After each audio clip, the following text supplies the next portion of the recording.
Olá pessoal, no vídeo de hoje a gente vai falar sobre slicers no Power BI. Então eu vou mostrar aqui para vocês como é que a gente coloca e também como é que a gente seleciona, né, com qual gráfico, qual tabela ele vai interagir ou não. Eu também vou mostrar para vocês como é que a gente coloca slicer numa página e os gráficos ao nosso dashboard em outra, né? Como é que a gente faz isso funcionar e a interação continuar ativa, tá bom? Esse vídeo aqui ele faz parte das nossas boas práticas nos dashboards. Ele é o último vídeo da nossa série, então se você vem acompanhando e gostando, eu já te lembro aqui para deixar o like nesse vídeo, se inscrever no canal e ativar o sino, porque depois dessa série ainda tem muito mais coisas para a gente comentar. Então, espero que vocês tenham gostado de tudo que a gente já falou por aqui. Caso você não tenha visto, eu super recomendo que você volte e veja, porque realmente teve bastante coisa interessante que a gente falou, desde tipos de gráficos, o começo de um dashboard, né, o que você tem que colocar ou não, enfim, a gente já teve bastante coisa aqui, e tanto no Power BI quanto no Excel, tá bom? Então, sem mais delongas, eu sou o Gustavo e seja muito bem-vindo ao Match Your Data.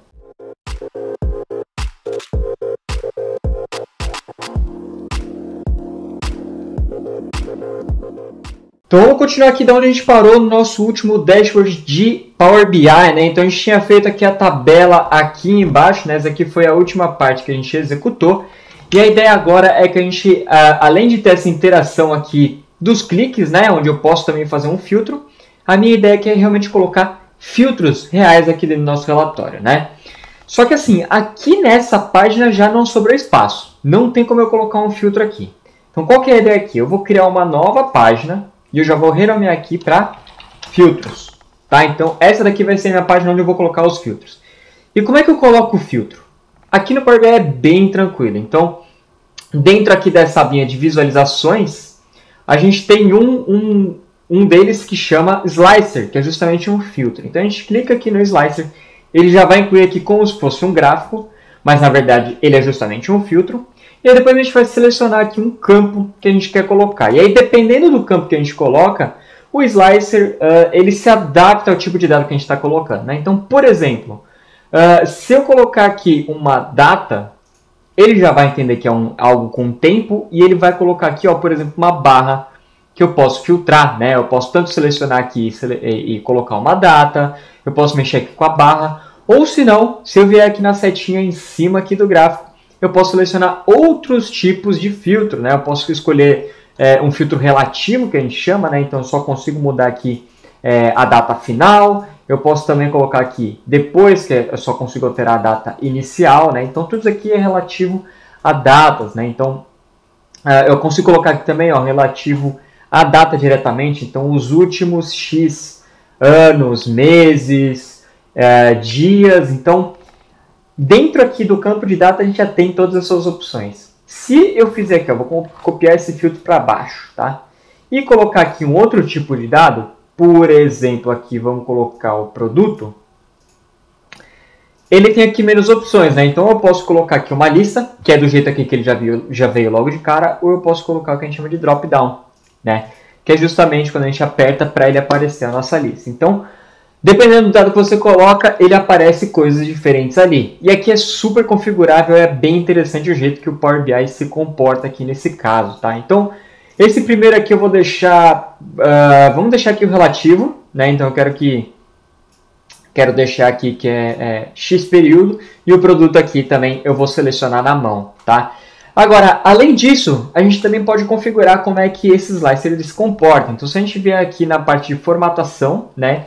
Então, clicado ali no meu filtro, eu clico aqui na parte de formatação e aí eu vou ter algumas opções a mais para a gente mexer, né? Então, por exemplo, a parte de controle, né? Isso daqui também ele altera de acordo com o tipo de filtro. Então, se a gente ficar de olho ali, ó, na hora que eu aperto aqui em data, ele muda. Eu não tenho essa parte de controle porque o tipo de filtro que eu deixei selecionado ali, que no caso é relativo, altera o jeito que a nossa formatação se comporta. Então, vamos voltar aqui para drop-down.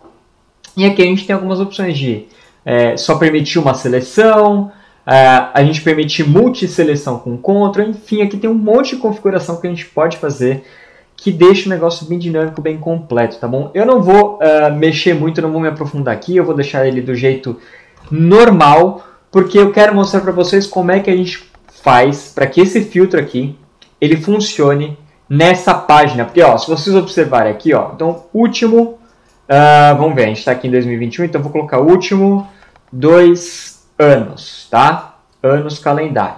Agora, olha só que legal, ele aparece aqui qual que é o período que a gente está pegando. Então, desde 2019 até 2020. Eu quero pegar só 2020, então vou colocar aqui 1, e aí ele pega aqui só 2020. Beleza? Então, o filtro está feito. Porém, na hora que eu volto aqui para o meu dashboard, ele continua pegando aqui, ó, 2019 e 2020, tá? Como é que eu faço para uma coisa funcionar no outro? Eu vou vir aqui em View, aqui em cima, tá? Então eu vou clicar aqui e depois eu vou clicar aqui, ó, nessa parte de sincronização de slicers. E aí ele vai aparecer uma aba a mais aqui na minha direita, tá? Como eu não tenho nenhum slicer aqui nessa tela, essa janela aparece em branco. Porém, se eu for lá na janela de filtros, eu tenho aqui que se eu selecionar cada um dos filtros, ó, ele aparece um conteúdo aqui nessa página, certo?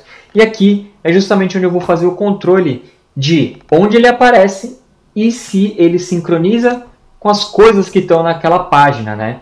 Então, por exemplo, se eu quiser que esse filtro aqui funcione na nossa página de dashboard, eu clico aqui nessa primeira coluna aqui, ó, para sincronizar com os dados que estão lá. Agora, se eu voltar, nota que ele filtrou aqui. Então, eu posso deixar uma página só para filtro e uma página só para o meu dashboard, né? Então, para justamente eu ter aí um maior espaço para as pessoas interagirem com os meus gráficos, né? E eu posso fazer isso para cada um dos filtros que eu tenho. Então, cada filtro que você adicionar tem que fazer essa parte. Agora, para que esse filtro ele não impacte todo mundo, né? Então, por exemplo, agora que eu já habilitei lá, esse filtro aqui ele está aplicando para tudo. Então, ele está aplicando tanto para esse número, quanto para esse gráfico, para a tabela. Então, ele realmente aplica em tudo. Agora, se eu quiser que, por exemplo, ele não aplique para esse gráfico aqui de timeline, mas ele continua aplicando só para, por exemplo, o resto, né? Como é que eu faço isso? Eu vou vir aqui em filtro de novo. E aí eu vou selecionar e eu vou pedir para ele aparecer lá na aba do dashboard, tá? E aí, ó, tá aqui em cima. Com ele aqui em cima eu consigo vir aqui em Format e eu consigo editar a interação. Assim como a gente faz quando a gente tem gráficos e a gente quer bloquear o que interage com o que. E aí, uma vez que eu fiz isso, eu posso tirar aqui, ó, com o que ele vai interagir. Então, por exemplo, aqui, por mais que eu esteja fazendo um filtro de último ano, ele não está mais aplicando nesse gráfico aqui, tá? Se eu aperto aqui de novo, ele volta a aplicar. E aí, uma vez que eu fiz aqui a alteração, que eu configurei onde eu quero que ele aplique ou não, eu posso aplicar de novo aqui no olhinho e ele vai sumir daqui o nosso filtro, tá bom? E ó, fui para uma página e voltei, ele sumiu aqui da nossa página.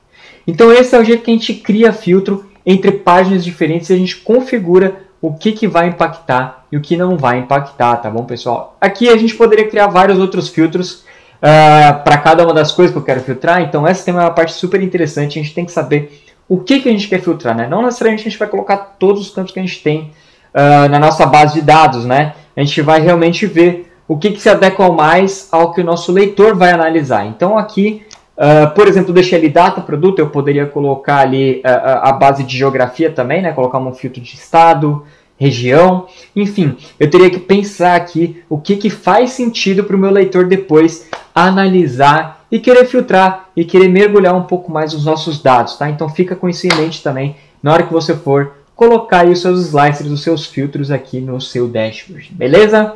Bom, espero ter te ajudado com mais essa temática. Novamente, esse daqui é o nosso último vídeo da série. Eu super espero que vocês tenham gostado da série como um todo. Então deixa aqui embaixo nos comentários o que você achou da série, o que você achou desse vídeo.